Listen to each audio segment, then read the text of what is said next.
ஆவியே ஆவியே தேற்றும் தெய்வமே ஆவியே தூய ஆவியே ஆவியே தேற்றும் தெய்வமே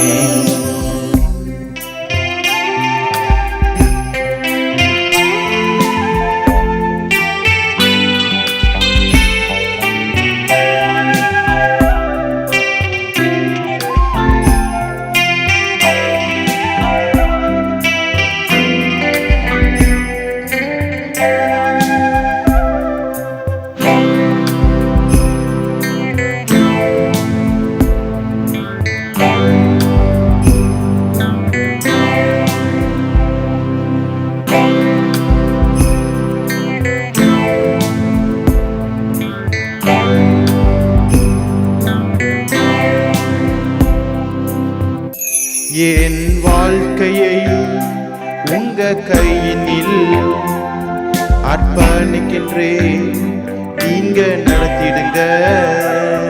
என் வாழ்க்கையை உங்க கையினில் அர்ப்பணிக்கின்றேன், நீங்க நடத்திடுங்க. ஒவ்வொரு நிமிடமும் உங்க பிரசன்னத்தான் மூடிடுங்க, வழி நடத்திடுங்க. ஒவ்வொரு நிமிடமும் உங்க அபிஷேகத்தால் நிறைத்திடுங்க, வழி நடத்திடுங்க. ஆவியே தூய ஆவியே ஆவியே தேற்றும் தெய்வமே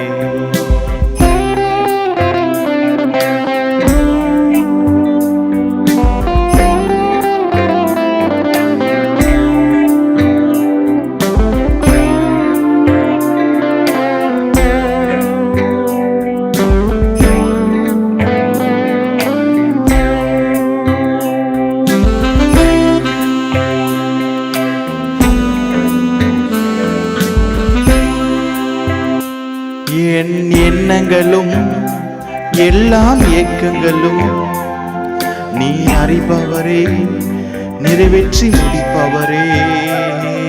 என் எண்ணங்களும் எல்லாம் இயக்கங்களும் நீ அறிபவரே, நிறைவேற்றி முடிப்பவரே. என் கஷ்டங்களெல்லாம் நீர் மாற்றுமையா, என் தேவையெல்லாம் நீர் சந்திமையா. என் கஷ்டமெல்லாம் நீர் மாற்றுமையா, என் தேவையெல்லாம் நீர் சந்திமையா. ஆவியே தூய ஆவியே ஆவியே தேற்றும் தெய்வமே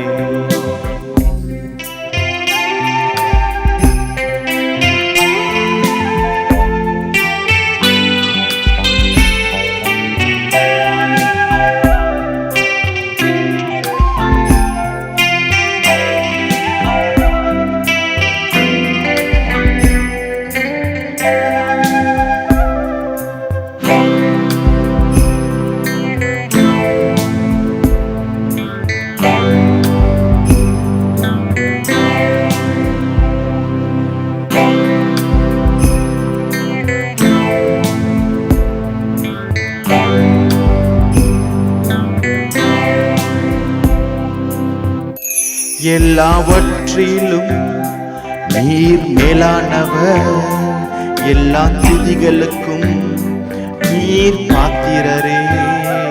எல்லாவற்றிலும் நீர் மேலானவர், எல்லா துதிகளுக்கும் நீர் பாத்திரரே. என் ஆராதனை என்றும் உமக்கு மற்றும் என் வாழ்நாள் எல்லாம் உமக்கு சேவை செய்வேன். என் ஆராதனை என்றும் உமக்கு மற்றும் என் வாழ்நாள் எல்லாம் உமக்கு சேவை செய்வேன். ஆவியே, தூய ஆவியே, ஆவியே தேற்றும் தெய்வமே, ஆவியே, தூய ஆவியே, ஆவியே தேற்றும் தெய்வமே. ஆண்டவர் இரட்சகமாக இயேசு கிறிஸ்து நாமத்தில் உங்கள் அனைவருக்கும் வாழ்த்துக்களை தெரிவித்து, இந்த இயேசுவின் வல்லமை நேரத்துக்குள்ளாக உங்களை காண்பது மிகுந்த மகிழ்ச்சி அளிக்கிறது. இந்த தினத்திலும் நாம் தெரிந்து கொண்ட ஒரு விஷயம் என்னவென்றால், டெடிகேஷன். ஒரு வாழ்க்கையில் ஒரு மனுஷனுக்கு வாழணுன்னா பிரதிஷ்டை முக்கியமாக இருக்குது. பிரதிஷ்டை முக்கியமானது. கமிட்மெண்ட் அண்ட் டிசிஷன் ரெண்டுமே ஒரு மனுஷனுடைய வாழ்க்கையில், அதாவது கிறிஸ்தவ வாழ்க்கையில் ரொம்ப தேவையான ஒன்று. இது ஒவ்வொரு மக்களும் அறிந்து கொள்ள வேண்டும். ஏதோ ஒன்று நினச்சிட்டு ஏதோ ஒன்று போகக்கூடாது. கண் பண்ண போக்கில் நம்ம பாட்டுன்னு போயிடக்கூடாது. கரண்ட் சுச்சுவேஷன், இப்போ இருக்கிற சூழ்நிலை கண்டு இது தேவனுடைய சித்தம், இதுதான் என்னோடய வாழ்க்கை, இதுதான் என்னுடைய நோக்கம், என்னோடய ஓட்டம் சொல்லிட்டு போயிடக்கூடாது. காலையில் ஸ்ரீலங்காலேருந்து ஒரு லெட்டரை வந்துச்சு. அந்த லெட்டர் எப்படியாக ஒரு சகோதரன் எப்படியாக எழுதியிருக்கார். ஐயா, இது மாதிரி நான் ஒரு ஊழியத்தில் 15 வருஷமாக நான் பணி செஞ்சுட்டு வந்தேன். அநேக ஆத்மாக்களின் ஆதாயம் செய்தேன். ஆனால் ஒரு குறிப்பிட்ட நாட்களில் அந்த குறிப்பிட்ட அந்த சபைக்கும் எனக்கும் சில தகராறு ஏற்பட்டு நான் 15 வருஷமாக செய்த அந்த பகுதியை விட்டு நான் கடந்து வந்துட்டேன். எனக்கு என்ன செய்யுதுன்னு தெரியல. இப்போ பார்த்தீங்கன்னா நான் ஒரு சின்ன வீட்டு பக்கத்தில் ஒரு ஃபெலோஷிப் ஆரம்பிச்சிருக்கிறேன். இருந்தாலும் ஜனங்க ஒரு எதிர்பார்ப்போடு தான் வராங்க. இதனால் என்னோடய அழைப்பு பார்த்தீங்கன்னா என்ன செய்யுதுன்னு தெரியல, என்ன அழைப்புன்னு தெரியல. எனக்கு ரொம்ப கன்ஃபியூஷனாக இருக்குது. எனக்காக ஜெபம் பண்ணி நீங்கள் கடிதம் எழுதுங்கன்னு சொல்லி ஆரம்பிச்சிருந்தார். நான் பதில் என்ன எழுதுனேன்னா, கமிட்மெண்ட். ஆண்டரோடு நம்ம அர்ப்பணிக்கிறோம் சில வாழ்க்கையை, ஆண்டரோடு சில தீர்மானங்களை செய்கிறோம், ஆண்டரோடு சில பிரதிஷ்டைகளை செய்கிறோம். ஆனால் அந்த பிரதிஷ்டையானது தேவனுக்கு உகந்ததா? இப்போ சில பேர் பாருங்கள், ஊழியத்துக்கு அழைப்பு பெற்றிருப்பாங்க. ஆண்டவர் சொல்கிறார், தாயின் கருவிலே எலும்புகள் தோன்றுது முன்னே நான் உன்னை பேர் சொல்லி அழைத்தேன். தாவீது சொல்கிறாரு, என் தாயின் கருவில கரு உருவாகத்துக்கு முன்பாகவே நீ என்னை காண்பவர், என்னை கண்டவர் அப்படின்ட்டு. ஸோ ஆண்டவர் நம்ம உலகத்தில் அழைச்சார்னா ஊழியம் செய்யலாம். ஊழியம் அழைப்பு இல்லாமல் செய்ய முடியாது. அழைப்பு இல்லாமல் ஊழியம் செய்யணுன்னா பின்வர நாட்களில் பிரச்சனைன்னு ஒன்று வர நாட்களில் நான் அடிக்கடி எல்லாருக்கிட்டையும் சொல்கிற ஒரு விஷயம், ஊழியம் என்பது உன்னுடைய நாலேஜில் செய்ய முடியாது. ஊழியம் என்பது உன்னுடைய இன்ஃப்ளூயன்ஸில் செய்ய முடியாது. ஊழியம் என்பது எல்லா ஜனங்களும் நீ நல்லா பாட்டு பாடுற, நல்லா வேதம் வாசிக்கிற அப்படின்ட்டு நீ ஊழியம் செய்ய முடியாது. உன்னுடைய பலத்திலையும், உன்னுடைய பணத்திலையும், உன்னுடைய திறமையிலையும், உன்னுடைய முயற்சியிலையும், உன்னுடைய எல்லா காரியங்களையும் நீ ஊழியம் செய்ய முடியாது. ஊழியம் என்பது தேவனுக்காக செய்வது, பரலோகத்துக்காக செய்வது. ஒரு வேலைக்கு நம்ம போகிறோன்னா கூட எவ்வளோ கொஸ்டின்ஸ் கேட்குறான், எவ்வளோ அப்பாயின்மெண்ட் கேட்குறான். ஆனால் இன்றைக்கி பார்த்தீங்கன்னா வேதத்தை படிக்கிறாங்க, 4 பாட்டு பாடுறாங்க, உடனே அவங்களுக்கு ஊழியம் செய்யணும், என் ஆண்டவர் ஊழியத்துக்கு தெரிஞ்சு கொண்டிருக்காரு. இவங்களே சில கமிட்மெண்ட் பண்ணிக்கிறாங்க, இவங்களே சில டிசிஷன் எடுத்துக்கிறாங்க. எடுத்துகிட்டு இவங்களோட முயற்சியில், இவங்களோட லிங்க்ஸ், இவங்களுடைய நண்பர்கள், இவங்களுடைய சார்ந்தவர்களை அறிமுகப்படுத்தி அந்த ஒரு சின்ன ஃபெலோஷிப் வச்சு ஒரு ப்ரேயர் ஹவுஸ்னு ஒரு போர்டு போடுறாங்க, நடத்துகிறாங்க. ஆண்டவர் பாருங்கள், ஒரு ஓமையாக ஒரு காரியத்தை சொல்கிறார் மத்தேயுவில். கல்னால் கட்டப்பட்ட வீடும், உப்பினால் கட்டப்பட்ட வீடும், மண்ணால் கட்டப்பட்ட வீடும் புயல் வரும் பொழுது மிச்செல்லாம் களைஞ்சு போயிடுது, இடிஞ்சு போயிடுது. ஆனால் கற்பாறை மேலே கல்லினால் கட்டப்பட்ட அந்த வீடானது ஸ்ட்ராங்காக நிற்குது. பிரச்சனைகள் வந்தாலும் சரி, தண்ணீர்கள் மூந்தனாலும் சரி, வெள்ளங்கள் புரண்டோடனாலும் சரி, அது அஸ்திவாரங்கள் நல்லா இருக்கிறதுனால அது அசையாமல் உறுதியாக இருக்கிறது. கிறிஸ்துவாகிய கண்மலையில் நம்ம நம்பிக்கையை பதிக்க முடியும். ஃபஸ்ட்டு கிறிஸ்துவாகிய கண்மலை மேலே நம்மளுடைய எண்ணங்கள் வைக்க வேண்டும். இவங்க செய்கிறாங்க, அவங்க செய்கிறாங்க, எல்லாம் practice. Don't follow what people doing. சில பேர் பார்த்தீங்கன்னா, சில பிரசித்தப்பட்ட ஊழியக்காரர் போல் நான் பாடுறேன் அப்படின்னு சொல்கிறேன். ஒருத்தர் ஃபோன் பண்ணார், ஐயா நான் நல்லா பாடுவேன், இவங்க நம்பருடைய வாய்ஸ் எனக்கு நல்லா வரும், நான் நல்லா பாடுவேன், ஆண்டவர் என்னை ஊழியத்துக்கு தெரிஞ்சுக்கொள்கிறாரு. கடைசியில் நிறைய பேர் ரட்சிக்கப்பட்டு வராங்க. ஆனால் ஒரு சில திருப்பியும் பின்மாற்றத்தில் தான் போகிறாங்க. திருப்பி பின்மாற்றத்தில் உலக ஜீவியத்தில் தான் வாழ்ந்துட்டு இருக்காங்க. இது எனக்கு புரியாமல் இருந்துச்சு. ஸோ அழைக்கப்பட்டவர்கள் அநேகர், ஊழியத்துக்குன்று அழைக்கப்படுறாங்க அநேகர், ஆனால் தெரிஞ்சு கொள்ளப்பட்டவர்களும் ஒரு சிலர். எனக்கு தெரிஞ்ச ஒரு சகோதரன் உண்டு, ரொம்ப அதிகமாய் என்னை நேசிப்பவர், அதிகமாய் எங்கள் குடும்பத்தோடு நெருக்கப்பட்டவர். அவர் ஒரு குறிப்பிட்ட ஒரு கம்பெனியில் வேலை செஞ்சுட்டு இருந்தார். அவருடைய பணி முடிஞ்ச பிறகு விஆர்எஸ் என்று வெளியில் வந்துட்டார். வெளியில் வந்து நல்ல பாட்டு பாடுவார், நல்ல ஒரு ஆர்வமுள்ள ஊழியத்துக்கென்று இங்கே போயிட்டு ஊழியம் செய்கிற மனுஷன் எங்கள் கூடலாம் ஊழியத்துக்கு வந்திருக்காரு. ஆனால் குறிப்பிட்ட நாட்களில் அவர் தரிசனத்தை நன்கு அறிஞ்சு கொள்ளாதபடி ஆண்டவர் என்னை அழைச்சிட்டாரு, ஆண்டவர் என்னை ஊழியத்துக்கு இது பண்ணிட்டார், நான் ஃபுல் டைம் வந்துடுறேன்னு சொல்லிட்டு சில தெரிஞ்ச சின்ன சின்ன சபையில் போயிட்டு பிரசங்கம் கொடுக்கறதும் பிரசங்கம் பண்ணுவதுமா இருந்தார். அப்படி இருந்து எல்லா ஜனங்களுக்கும் தலைமையில் கை வச்சு ஜோம் பண்ண ஆரம்பித்தார். என்கிட்ட சாட்சிகள் பகிர்ந்து கொள்வார், எனக்கு இந்த மாதிரி மிராக்கள் நடந்துச்சு, பேயாடிச்சு, இப்படிலாம் பண்ணிடுச்சு. ஆனால் திடீர்னு பார்த்தீங்கன்னா குடும்பத்தில் சில குழப்பங்கள் ஏற்பட்டதுனால திருப்பியுமாக இன்னொரு கம்பெனியில் ஒரு வேலை அப்ளை பண்ணி 15,000 ரூபாய்க்கு வேலைக்கு போனார். அப்போது நான் கேட்டேன், நீங்கள் ஊழியத்துக்குன்னு அழைக்கப்பட்டு ஆண்டவர் உங்களை தெரிஞ்சுக்கணும்னு நீங்கள் சொன்ன பிறகு திருப்பியும் நீ இந்த மாதிரி வேலை செய்கிறது நல்லா இல்லை அப்படின்னு சொன்னேன். இல்லை, எங்கள் குடும்பத்தில் எனக்கு இப்போதைக்கு சில பேசிக் நீட்ஸ் இருக்குது, பென்ஷன் வந்தாலும் இந்த பேசிக் நீட்ஸ் இருக்குது, அதுக்கு நான் இது மூலயமா தான் திருப்தியாக்க முடியும்னு சொல்லிட்டு போனார். திருப்பியும் பிரசங்கத்துக்கு போவார், சர்ச்சுக்கு போவார், எல்லாம் பண்ணுவார்.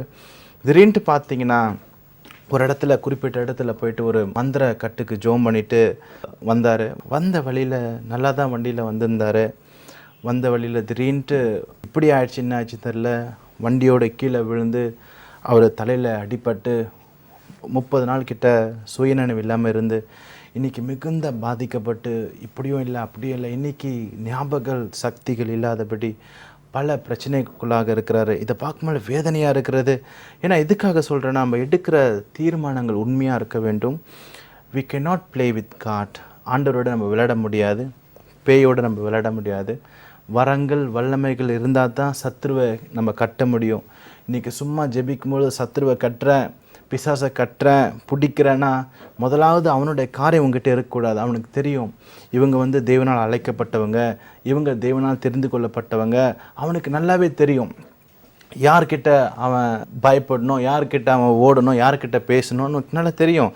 அதான் ஆண்டவர் சொல்கிறார், உலகத்தின் அதிபதி என்கிட்ட வரா, என் இடத்துல அவனுக்கு ஒன்றுமே இல்லைன்னு. இன்றைக்கி உலகத்தின் மேலேயும் ஆசை, ஃபேம், ஒரு புகழ், நீயே அட்வர்டைஸ்மெண்ட் பண்ணணும், எல்லாம் ஒரு பெரிய ஆள் நினைக்கணும், என்னை எல்லாம் தெரிஞ்சவங்களாக இருக்கணும் அப்படின்னு நீ நினச்சி உன்னுக்குள்ளேயே போயிட்டு ஒரு வலைக்குள்ளே விழுந்துடக்கூடாது.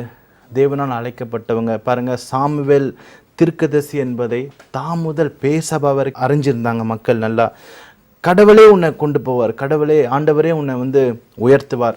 வேதம் சொல்லுகிறது, அவர் உன்னை உயர்த்தும் வரைக்கும் அவர் பலத்த கரத்துக்குள் அடங்கி இருக்க வேண்டும். இன்றைக்கு மற்றவங்கள பார்த்து நம்ம கமிட்மெண்ட் இழந்துடக்கூடாது, மற்றவங்கள பார்த்து நம்ம அந்த டெடிக்கேஷன் பிரதிஷ்டை இழந்துடக்கூடாது. எனக்கு அநேக நிறைய சொல்லிட்டு போகலாம். நிறைய ஊழியக்காரர் தெரியும், அவங்க என்ன நினைப்பாங்க, ஃபஸ்ட் எடுத்தணும் ட்ரெஸ்ஸில் சில காரியங்கள் மாற்றங்கள், ஆண்டவர் இந்த மாதிரி ட்ரெஸ்ஸு போட சொல்கிறாரு, அதுக்கப்புறம் ஒயிட் போட சொல்கிறாரு, அங்கி போட சொல்கிறாரு. இப்போது ஆர்டினரியாக போயிட்டாங்க. இதுக்கு பிரதிஷ்டைகளில் இருக்க முடியல, ஒரு நிரந்தரமாக இருக்க முடியல, ஒரு உறுதியாக இருக்க முடியல. அப்படி தேவனுடைய சமூகத்தில் தேவனுடைய காரியங்கள் எப்படி இருக்க முடியும்? அதுதான் என்னோடய கொஸ்டின். ஏன்னா எடுக்கிற டிட்டர்மினேஷன், ஒரு உறுதியான வாழ்க்கை தேவன் நமக்கு வைத்திருக்கிறார். ஒரு உறுதியான காரியங்கள் நம்ம அதிகமாய் செய்ய வேண்டும். உறுதியாய் நம்ம அவரை பற்றி கொள்ள வேண்டும். உண்மை நம்பி அவருடைய பாதத்தை உறுதியாய் பற்றி கொன்ற மனுஷர்கள் தான் பாக்கியவான்கள். அதைத்தான் ஒரு டிசிஷன் வேணும். ஆஃப்டர் ஆல் ஃபஸ்ட்டு பார்த்தீங்கன்னா நம்ம எடுக்கிற தீர்மானங்கள் உணவில் ஃபஸ்ட்டு தீர்மானம் எடுக்கணும் ஆண்டவர் சொல்கிறாரு. அதைத்தான் தானியேல் நீங்கள் வாசித்து பார்த்தீங்கன்னா 1ஆவது அதிகாரம் 8வது வசனம். அவன் ஒரு டிசிஷன் எடுக்கிறான், அவன் தீர்மானம் எடுக்கிறான். என்னான்னு பார்த்தீங்கன்னா, இந்த மாதிரி நான் இந்த ராஜாக்கள் சாப்பிட்ற சாப்பாட்டில் நான் தீட்டுப்படுத்திக்க மாட்டேன். உங்களுக்கு தெரியும் ராஜா சாப்பாடு எவ்வளோ உச்சிதமாக இருக்கும், எவ்வளோ கொழுமையாக இருக்கும். ஆனால் இவன் பார்த்தீங்கன்னா ராஜா சாப்பாடு வேண்டாம், எனக்கு மரக்கறி போதும், பருப்பு சாப்பாடு போதும், இப்படி தான் நினச்சிட்டு இப்போ ஃபஸ்ட்டு நான் ஃபுட்டில் தீர்மானம் எடுக்கிறான். இன்றைக்கும் பிசாசு நம்மளை வஞ்சிப்பது உணவில் தான், அறிஞ்சு கொள்ளுங்க. அநேகர் தர்க்கம் பண்ணுறாங்க, ஆண்டவர் எல்லாமே சாப்பிட சொன்னார், இதை சாப்பிட்லாம் அதை சாப்பிட்லான்னு சொல்லிட்டு. ஆனால் நம்ம சாப்பிட்ற சாப்பாடில் வாட் யூ இன்டேக், நீ சாப்பிட்ற சாப்பாடில் தீட்டுப்படுத்த போகக்கூடாது. அடுத்துதான் சவுல் வாழ்ந்த காலத்தில் அவன் குறி சொல்கிற பொம்பளைக்கிட்ட போயிட்டு அவன் சாப்பிட்றான். சாப்பிட்டுட்டு அவன் அந்த குறி சொல்கிற பொம்பளை சாமுவேலை எழுப்பி சில காரியங்கள் கேட்கறதுக்காக போகும்பொழுது அந்த புறஜாதி வீட்டில் தேவனுக்கு விரோதமாக அஞ்சினை பார்க்குற அந்த வீட்டில் போயிட்டு இவன் சாப்பிட்டுட்ட மாத்திரத்தில் சாமுவேல் சொல்கிறார், நாளைக்கு நீயும் உன் குமாரனும் என் கூட இருப்பான். மறுநாளே சாகு வந்துடுச்சு. பாருங்கள், யூதாஸுக்கும் துணிக்க வழியாக தான் பிசாசு வாய் வழியாக தான் போனான். இன்றைக்கும் நம்ம உணவு சாப்பிட்ற உணவில் தான் பிசாசு நம்மளுக்கு சில தீமையை வச்சுருக்கிறான், சில டிசீஸ் கொண்டு வரான். பாருங்கள், சில சாப்பிட்ற சாப்பாட்டில் நிறைய ஃபேட்ஸ் சாப்பிட்டு சில அந்த ஃபேட்ஸ்லாம் வயிற்றில் போய் வேறு மாதிரி ஆகிடுது, கட்டியாக மாறிடுது, கேன்சராக மாறிடுது. ஒரு ஆர்டிக்கல் நான் படித்தேன், இது மாதிரி கொழுப்பு சக்தி நிறைய சாப்பிட்டா அது கேன்சரை கொண்டு வரும்னு சொல்லிட்டு. இன்றைக்கும் நம்ம எல்லாம் சாப்பிட்ற சாப்பாடு ரொம்ப கேர்ஃபுல்லாக இருக்க வேணும். அதுதான் அவன் ரொம்ப நினச்சான், நான் ராஜா சாப்பிட்ற சாப்பாடில் தீட்டுப்படுத்த மாட்டேன், நான் உறுதியாக இருப்பேன். பார்த்தீங்கன்னா அதுக்கப்புறம் தானியேலுடைய முகம் தேவ சாயலாக இருந்துச்சு, பிரகாசமாக இருந்துச்சு. இன்றைக்கி உன் முகம் பிரகாசம் அடையணுன்னா நீ முதல்ல சாப்பிட்ற சாப்பாடில் உண்மையாக இருக்கணும், தேவ சமூகத்தில் காத்துரு. மோசஸனுடைய முகத்தை ஜனங்க பார்க்க முடியல, ஏன்னா அவ்வளோ பிரகாசமாக இருந்துச்சு. அவன் தேவ சமூகத்தில் காத்திருக்கிறான். நீ நினைக்கலாம், நீ தேவ சமூகத்தில் எவ்வளோ மணி நேரம் காத்திருக்கிறியோ அந்த பிரகாசமானது உன் முகத்தில் வீச ஆரம்பிக்கும். நீ எதுவும் செய்ய வேண்டாம், எந்த ட்ரீட்மெண்ட் எடுக்க வேண்டாம், எந்த காரியங்களை பண்ண வேண்டாம். நீ தேவ சமூகத்தில் காத்திருக்கும்போது உன்னுடைய முகங்கள், அவரை கண்ட முகங்கள் பிரகாசம் அடைஞ்சது. அதை ஜனங்க அறிஞ்சு கொள்வாங்க, பிசாசு அறிஞ்சு கொள்வாங்க. ஸோ இது நன்கு அறிஞ்சுக்கொண்ட தானியேல் அவன் சாப்பாடில் ரொம்ப கேர்ஃபுல்லாக இருக்கிறான். ஒரு தீர்மானம் எடுக்கிறான். ஆஃப்டர் சாப்பாடு தொண்டை வரைக்கும் தான் டேஸ்ட் எல்லாம், அதுக்கப்புறம் போனால் வேஸ்ட்டு. அந்த இதில் அவன் ரொம்ப கேர்ஃபுல்லாக இருந்ததுனால அவனுக்கு தேவனுடைய ஞானங்கள் வேலை செஞ்சுது. தேவனுடைய விஸ்டம் பார்த்தீங்கன்னா அவனோட கிரேட் கவுன்சில் அந்த தேசத்தில் அவன் ஒரு அஃபிஷியலில் கொண்டு வந்து ஆண்டவர் வச்சார். அவன் ஒரு பர்டிகுலர் விஐபி சேரில் கொண்டு வந்து வச்சார். ஏன்னா கமிட்மெண்ட் முக்கியம் வாழ்க்கையில். வாலிப சகோதரிகள், இன்றைக்கி நான் உங்கள்கிட்ட சொல்லுவது, நம்ம எடுக்கிற தீர்மானங்கள் ரொம்ப உண்மையாக இருக்கணும், ரொம்ப பர்ஃபெக்டாக இருக்கணும். ஏன்னா லோத்தின் வாழ்ந்த காலத்தில் லோத்து நினச்சா இந்த தேசம் செழுமையாக இருக்கிறது, இந்த தேசத்தில் போனால் என்னுடைய வியாபாரங்கள் செழித்தோங்கும், இந்த தேசத்துக்கு போனால் என்னுடைய குடும்பங்கள் நல்லா நிலைமைக்கு வரும்னு சொல்லிட்டு அந்த செழுமையான தேசத்தை நோக்கி அவன் போனான். ஆனால் தெய்வத்தை சொல்கிறாங்க, நீ காமிச்ச இடம் வேறு, நீ அங்கே மலைக்கு போ. இல்லை ஆண்டவரே, நான் மலைக்கு போகிறதுக்குள்ளே நான் செத்து போயிடுவேன், எங்கே போடுறேன் அப்படின்ட்டு அவன் போகிறான். சோவாருக்கு போமாத்தில் அந்த செழுமையான தேசத்தை நாடி போன அந்த லோத்தருடைய குடும்பம் சீர்குலைஞ்சு போயிடுச்சு. தேவ சன்னிதானத்துக்கே வரக்கூடிய தகுதி எழுந்து போனாங்க. இன்றைக்கும் சரி, நீ எடுக்கிற டிசிஷன், வாலிப தங்கச்சி, வாலிபரை, நீ எடுக்க வேண்டிய டிசிஷன் உன்னுடைய மேரேஜ் லைஃப்பில் சில பேர் பாருங்கள், அவங்களே சூஸ் பண்ணிக்கிறாங்க அவங்க துணையை, லவ் பண்ணுறாங்க. அநேக ஊழியக்கார குடும்பத்தில் இதெல்லாம் நடக்குது, சகஜமாக இருக்குது. ஆனால் வெளியில் தெரியறதில்ல. ஆனால் நீ எடுக்கிற முயற்சிகள் நீ ஊழியத்தை பாதிக்கக்கூடாது. முதலாவது தேவத்தை நாமத்தை தூஷிக்கக்கூடாது. நீ கமிட்மெண்ட் எடுக்கிறேன்னா, யாருக்குன்னா கமிட் ஆகிறேன்னா, you should be very careful. நீ உன்னுடைய சூழ்நிலையை கண்டு, ப்ரெசண்ட்டை கண்டு, நல்லா அழகாக பாடுறாரு, அழகாக பேசுகிறாரு, அழகாக நல்ல இனிமையான தொண்டை அப்படின்னு சொல்லிட்டு நீ அதிலெல்லாம் நீ கண்ணில் பார்க்குற காரியத்தில் நீ அட்ராக்ட் ஆனினா, ஆனால் உனக்குள்ளே ஒரு பெரிய வலை இருக்குதுன்னு நினச்சிக்கோ. அதனால் டிசிஷனில் ரொம்ப கேர்ஃபுல்லாக இருக்கணும். எதுவுமே சூஸ் பண்ணிக்காதீங்க. ஆண்டவர் சமூகத்தில் அதிக நேரம் காத்துருங்க. ஒரு காரியத்தை செய்யறதுக்கு முன்பாக ஆண்டவர் சமூகத்தில் காத்துருங்க. ரொம்ப பொறுமையாக இருங்க. ஏன்னா ஹேஸ்டி மேக்ஸ் வேக்ஸ் ஒரு பழமொழி சொல்லுது. அதிகமாக துரிதமாக செய்கிறதெல்லாம் வேஸ்ட் ஆகிடும். நீ எல்லாம் சீக்கிரம் ஆகணும், சீக்கிரம் பண்ணணும்னு சொல்லிட்டு நீ சீக்கிரமாக போகிறதுல இன்றைக்கி அதில் ஆபத்து இருக்குது. அதுதான் லோத்து பாருங்கள், எல்லாமே இழந்துட்டான். லோத்துவோட ப்ராப்பர்ட்டிஸ், லோத்துக்கு உண்டான கால்நடைகள், ஆபிரகாமுக்கு உண்டான கால்நடைகள் அந்த பூமி தாங்காத அளவுக்கு இருந்துச்சு. மேஸாக இருந்துச்சு, ரொம்ப அன்கவுண்டபிள். நிறைய ஆடுகள், மாடுகள், வேலையாட்கள். ஆனால் ஒரு செகண்டில் அவன் எடுக்கிற அந்த தீர்மானம், அவன் முடிவில் எல்லாமே இழந்து போனான். வேறு அரசர்களை அது எல்லாமே கேப்சர் பண்ணிட்டு போயிட்டாங்க. இன்றைக்கும் நீ எடுக்கிற முடிவில் தான் எல்லாமே உண்டு. அதனால் தேவ சமூகத்தில் காத்துருங்க, அவசரப்படுவானா. இன்றைக்கி தாவீது பாருங்க, ஒரு 5 ஸ்டோனை சூஸ் பண்ணுறான். அவன் ஒரு தீர்மானம் எடுக்கிறான். டிட்டர்மினேஷன், உறுதி, கமிட்மெண்ட், ஒரு டெடிகேஷன். அவன் நீங்கள் 1 சாமுவேல் 17வது அதிகாரம் 40வது வசனத்தை வாசித்து பார்த்தீங்கன்னா, அந்த தாவீது 5 கூழாங்கல்லை சூஸ் பண்ணுறாரு. அவர் பாருங்கள், அந்த 6 வருமா போயிட்டு அழகாக ஆவேன்னு எழுதியிருக்காரு. ஏதோ கீழே கடைஞ்ச கல்லில் எடுக்கலை. அவன் சூஸிங் பாருங்கள், நாத்தோரமாக போயிட்டு ஸ்மூத் ஸ்டோன் தான் போட்டிருக்கு. கூழாங்கல் ஆங்கிலத்தில் ஸ்மூத் ஸ்டோன். அந்த 5 கல்லை எடுக்கிறாரு. பாருங்கள், அவனுக்கு டிட்டர்மினேஷன், உறுதி கரெக்டாக இருந்துச்சு. அவன் டெடிகேஷன், என்னை அழைத்த தேவன் உண்மையுள்ளவர், என்னோட இருக்கிறாரு. இந்த ஸ்லைன், இந்த கல்லில் இந்த உண்டிக்கோள் எடுத்து அவனை அடித்தா அவன் விழுவான ஒரு டிட்டர்மினேஷன் இருந்துச்சு. அதுக்குனால 5 கல் எடுக்கிறான். ஆனால் கீழே நீங்கள் வாசித்து பார்த்தீங்கன்னா, சவுல் சில ட்ரெஸ்ஸஸ்லாம் கொடுக்குறாரு. அவனுக்கு அந்த அங்கியை போடுறாரு, சில ஹார்மெண்ட்ஸ்லாம் கொடுக்குறாரு. நீங்கள் வாசித்து பார்த்தீங்கன்னா 17, 38, 39 அந்த ட்ரெஸ் எதுவுமே அவருக்கு சூட் ஆகலை. ஆடு மேய்த்து கொண்டிருக்க அந்த சிறு பையனுக்கு அந்த இது சூட் ஆகலை. ஸோ அதனால் கோலியாத்தை நோக்கி போகிறாரு. அந்த கோலியாத்து எல்லாமே அணிஞ்சவனாக இருக்கிறான். Is a perfect Harmer. அவனுடைய ஈட்டி பார்த்திங்கன்னா 7 அடி, பயங்கரமான வெயிட். அவன் ஒரு துஷ்டன், அவன் ஒரு ஜெயிண்ட். அவனை மிஞ்சி இதுவுமே இல்லை. அவன் அவ்வளோ அசுர சக்தி படைத்தவன். ஆனால் இவன் போனதோ ஒரு 5 கல் எடுத்துக்கிட்டு போகிறான். ஒரு டிட்டர்மினேஷன். அவன் கோலியாத்து நினச்சா என்ன வேணால் செய்யலாம் தாவீது. ஆனால் தாவீது பயப்படாமல் அவன் எடுத்த முடிவில், ஒரு டெடிகேஷனில் அவன் போகிறான். அவன் சொல்கிற ஒரு காரியம், நீ ஈட்டியோடு வர, வில்லோடு வர, ஆயுதத்தோடு வர, நான் கர்த்தருடைய நாமத்து நிமித்தம் வரேன். இதுதான் அந்த டிட்டர்மினேஷன், அந்த ஒரு உறுதி இருக்க வேண்டும். பாருங்க, அப்போ எதுக்கு 5 கல் எடுக்க வேண்டும்? ஒரு கல் தான் யூஸ் பண்ணுறான். ஒரு கல்லிலே அவன் செத்துடுறான். ஒரு கல் அடிச்சோன்னு அவன் கீழே விழுறான், தலை குப்புற விழுறான். எந்த தேவனை தூஷித்தானோ, எந்த தேவனை அவன் மோசமான வார்த்தைகளை பேசுகிறானோ, அந்த தெய்வத்தின் சக்தியானதான கூழாங்கல்ல பாய்ந்து போய் அவனை அடித்து அந்த மரத்தில் கீழே விழுறான். தாவீதுக்கு நல்லா தெரியும். அவனுக்கு வேணா அவன் எக்ஸ்பிளைன் பண்ணுறான் பாருங்க. ஒரு காலத்தில் நான் ஆடு மேய்த்துட்டு இருக்கும்போது கரடி வந்துச்சு. ஆனால் கரடியை நான் ஆட்டுக்கிட்ட நான் காப்பாற்றினேன். சிங்கம் வந்துச்சு, சிங்கத்தையும் நான் அதை அழித்து போட்டு என்னுடைய ஆட்டுக்குட்டியை நான் காப்பாற்றினேன். அப்போது தேவனை தூஷிக்கிற இந்த துஷ்டன் நான் எப்படியாவது சாகடிக்க வேணும்னு சொல்லி அவன் மனசுக்குள்ள ஒரு தீர்மானம், ஒரு வைராக்கியம், ஒரு பிரதிஷ்டை பண்ணான். இவன் இனிமேல் பேசக்கூடாது. 40 நாள் அவன் தூஷித்துருந்தான். இவன் டெய்லியும் பார்ப்பான். எவ்வளோ பேர் பார்த்துட்டு பார்க்காத மாதிரி இருக்கு. என்ன பண்ணுறது, அவன் இப்படி தான் பேசிட்டுறான், நம்மளுக்கு என்ன ஆண்டவருக்கு தான் காது இருந்தால் அவனை கேட்டு அடிக்கிட்டோன்ட்டு தான் எண்ணும் தானம் போல அவன். இன்றைக்கி அன்னைக்கு சென்னைங்கிற எவ்வளோ பேர் எவ்வளோ கிறிஸ்தவர்களை பேசிகிட்டு இருக்காங்க, ஊழியக்காரர்களை பேசுகிறாங்க. நமக்கு ஏன் நம்ம ஊழியக்காரர் தானே பேசுகிறாங்க, ஆண்டவர் பார்த்துப்பான்னு போகிறாருங்க. ஆனால் தாவீதுக்கான இறுதியில் அவன் எடுக்கிற அந்த தீர்மானத்தில் ஒரே கல் அடிக்கிறான். அவனுக்கு தெரியும் ஒரு கல்லை நான் சாவடிப்பேன்னு. ஆனால் இருந்தாலும் பார்த்தீங்கன்னா இதுக்காக 5 கல் எடுக்கணும்னா நான் கொஞ்சம் யோசித்து பார்த்தேன். 2 சாமுவேல் 21வது அதிகாரம் 19லேருந்து 22 வசனம் கொண்டு நீங்கள் வாசித்து பார்த்தீங்கன்னா, இந்த கோலியாத்துக்கு 4 சகோதரர்கள் உண்டு.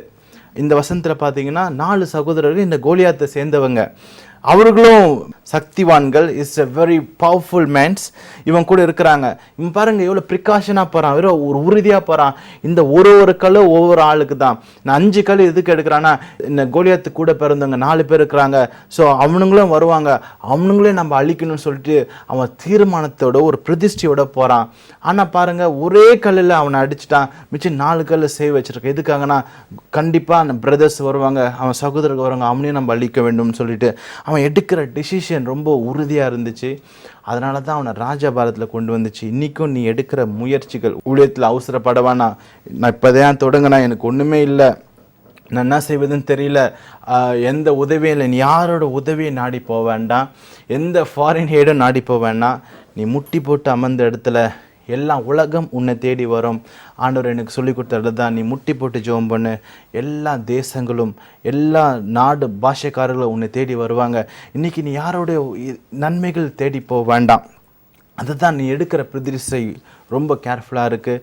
சில பேர் அநேக பேர் என்னை பார்த்துட்டு கூப்பிடுறாங்க, ஐயா இப்படி இருக்குது, ஏழை சபை குடிசை சபை, நான் என்ன செய்வதுன்னு தெரியல, ஆண்டவரை நம்பியிருக்கேன். ஆண்டவர் நான் ஒரே வார்த்தை சொல்லுது, கர்த்தரை தேடுறவர்களுக்கு ஒரு நன்மையும் குறைப்படாது. ஆண்டவருக்கு தெரியும் நாளைக்கு இன்னத்தை கொடுப்போம், இன்னத்தை உடுத்துவோம், இன்னத்தை உண்மைன்னு சொல்லி கவலைப்படாத, நாளை தினத்தை குட்டி கவலைப்படாத, நாதனேஸ் எல்லாமே உனக்கு பார்த்துப்பார். இன்றைக்கி ஒருவேளை சூழ்நிலை சரியில்லாமல் இருக்கலாம், பிரச்சனைகள் நிறைந்த அக்கம் பக்கம் எல்லாம் உன்னை க்ரஷ் பண்ணி உன்னை ரொம்ப பொறாமையோடு பார்த்து கொண்டு இருக்கலாம். ஆனால் இன்றைக்கி தேவன் சொல்கிற ஒரு காரியம், நான் உன்னோடு இருந்து உனக்கு விரோதமாய் உருவாக்கப்படும் எந்த ஆயுதமும் வாய்க்காமை போகும். இந்த காலை வெளியில் தேவன் சொல்கிறது தீர்மானங்கள், பரிசுத்த வாழ்க்கையில் நல்ல தீர்மானம் இருங்க.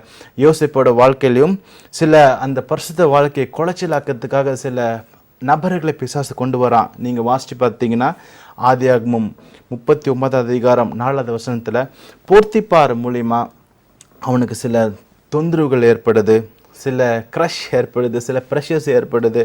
ஆனால் அவன் எடுக்கிற கமிட்மெண்ட், நான் தேவனோட கமிட்மெண்ட் பண்ணிட்டேன், என் தேவனோட பரிசுத்தத்தில் கமிட்மெண்ட் பண்ணிட்டேன், இன்னும் நடந்தாலும் சரி நான் இப்படிப்பட்ட காரியங்களில் ஈடுபட மாட்டேன்னு சொல்லி அவன் சொன்னது, என் தேவனுக்கு முன்பாக நான் எப்படி பாவம் செய்வேன், வெரி டிட்டர்மினேஷன் அவன் சொல்கிறான். இன்றைக்கு உன் சூழ்நிலை எது வந்தாலும் சரி, 3 விதமான காரியங்கள், 3 நபரை பற்றி பார்த்தோம். முதலாவது தானியேல் உணவில் ரொம்ப டிட்டர்மினேஷனாக உறுதியாக பிரதிஷ்டையாக இருக்கிறான்.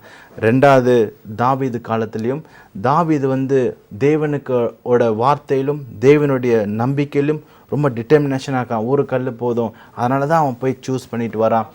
3வது பார்த்திங்கன்னா யோசேப்பு பரிசுத்த வாழ்க்கையிலும் அவனுடைய தனிப்பட்ட ஜீவிதத்திலும் உறுதியாக இருக்கிறான். ஆனால் உறுதி இந்த 3 மனுஷரோட வாழ்க்கையை பார்த்திங்கன்னா, அடிமையாக வந்தவன் தானியேல், ஆனால் அந்த தேசத்தில் தேவன அரசாங்கத்துக்கு கூட உட்கார வைக்கிறாரு. அடிமையாய் ஆடு மேய்த்து கொண்டு வந்த அந்த தாவீதை அரசாங்கத்தில் தேவன் ஒரு ராஜாவாக உட்கார வைக்கிறாரு. அடிமைக்கு விற்று போட்ட யோசேப்போட வாழ்க்கையில் ஆண்டர் அவனை ஒரு பிரைம் மினிஸ்டராக மாற்றி அந்த இடத்துல அவனுக்கு மிஞ்சி யாருமே இல்லாதவளுக்கு அவனை உயர்த்துந்து அந்த டிட்டர்மினேஷன். இன்றைக்கி இந்த காலை வேளையில் உனக்கு டிட்டர்மினேஷன் இருக்குமா? சில ராங் கனெக்ஷன்ஸ்லாம் விட்டுருங்க. சில தேவையில்லாத நட்புகள், தேவையில்லாத காரியங்கள் வேண்டாம். நீ எடுக்கிற முயற்சி, இந்த நம்பரை பிடிச்சா எனக்கு இன்ஃப்ளூயன்ஸ் கிடைக்கும், இந்த நம்பரை பிடிச்சா எனக்கு சீட்டு கிடைக்கும், இந்த நம்பரை பிடிச்சா கோயில் கட்டி தருவாங்க, இந்த நம்பரை பிடிச்சா வேலை, அந்த மாதிரி இன்ஃப்ளூயன்ஸ்லாம் நாடாதீங்க. தேவ சமூகத்தில் உட்காந்து கமிட்மெண்ட் ஆகுங்க. ஆண்டவரே உனக்கு எனக்கு ஒரு உடன்படிக்கை. யாக்கோபு பாருங்கள், தேவனோட உடன்படிக்கை பண்ணிக்கொள்கிறான். எல்லா மக்களும் ஆபிரகாம் தேவனோட கிட்ட ஒரு உடன்படிக்கை பண்ணிக்கொள்கிறான். இன்றைக்கி ஒரு தேவனோட கமிட்மெண்ட் பண்ணிக்கோங்க. மனுஷங்கிட்ட எவ்வளோ கமிட்மெண்ட் பண்ணி அந்த கமிட்மெண்ட்லாம் போயிடுது. எத்தனையோ பேர், எத்தனை வாலிபர்கள் இன்றைக்கி மரணத்தின் வாயில் நிற்கிறாங்க. என் வாழ்க்கை போயிடுச்சு, யாரை நம்பணும்னு அவங்க இப்போ இல்லை. ஸோ இப்படிப்பட்ட கமிட்மெண்ட்லாம் ஃபெயிலியர் ஆகிடும். ஆனால் ஆண்டவர் கூட இருக்கிற அந்த கமிட்மெண்ட், அந்த உறுதி, அந்த டெடிகேஷன் நீங்கள் இருக்கும் பொழுது தேவன் உங்களை நடத்துவார். அழைக்கப்பட்டவர்கள் அநேகர், தெரிஞ்சு கொள்ளப்பட்ட ஒரு சிலர். ஊழியத்தை அர்ஜென்ட் பட வேண்டாம். ஊழியத்தை ஆரம்பத்துக்கு முன்னாடி முட்டி போட்டு நல்லா ஜெபம் பண்ணுங்கள். ஒவ்வொரு நாட்களும் தேவனுடைய சித்தம் இல்லாத காரியங்கள் செய்ய வேண்டாம்.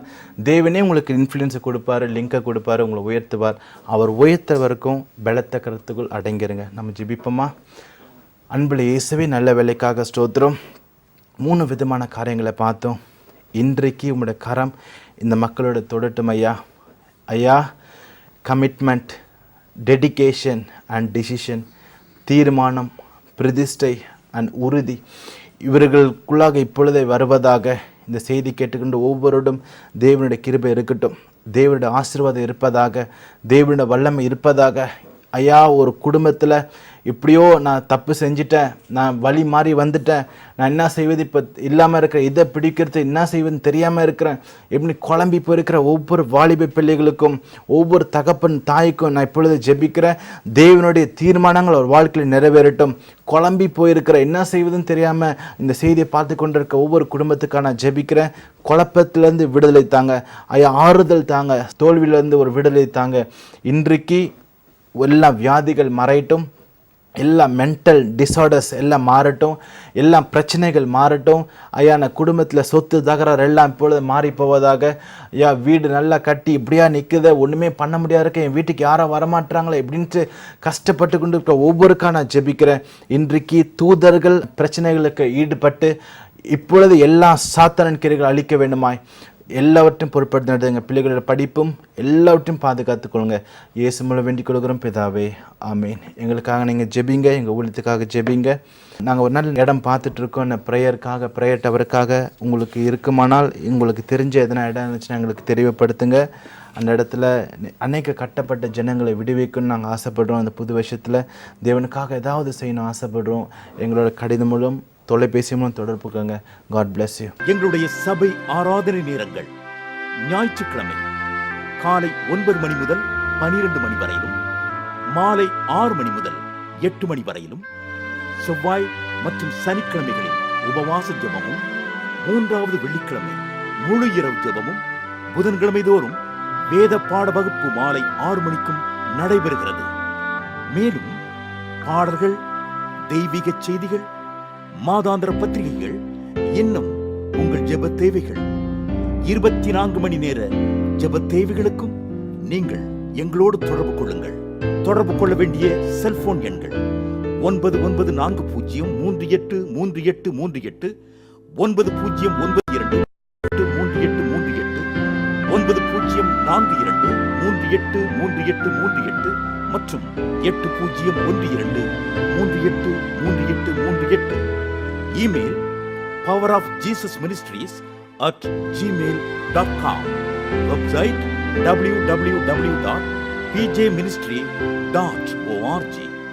அதோடு எங்கள் 24 மணி நேர வெப் டிவியில் எங்கள் சபை நிகழ்ச்சிகளும், ஆராதனைகளும், இன்னும் ஆவிக்குரிய பல்வேறு நிகழ்ச்சிகளையும் www.pjtv.in என்ற இணையதளத்திலும் காணுங்கள். அதோடு 24 மணி நேர FM பாடல் நிகழ்ச்சிகளும் www.pjfm.in இணையதளத்திலும் கேட்டு தேவாசீர்வாதங்களை பெற்றுக்கொள்ளுங்கள். அன்பிற்குரியவர்களே, உங்கள் ஜெப தேவைகளுக்கும், மேலும் எங்களோடு நீங்கள் தொடர்பு கொள்ள வேண்டிய பற்பல ஆலோசனைகளுக்கும் pastor M Johnson, power of Jesus ministries, number 39 LR street, Gopalapuram, Chennai 600086, Tamil Nadu, south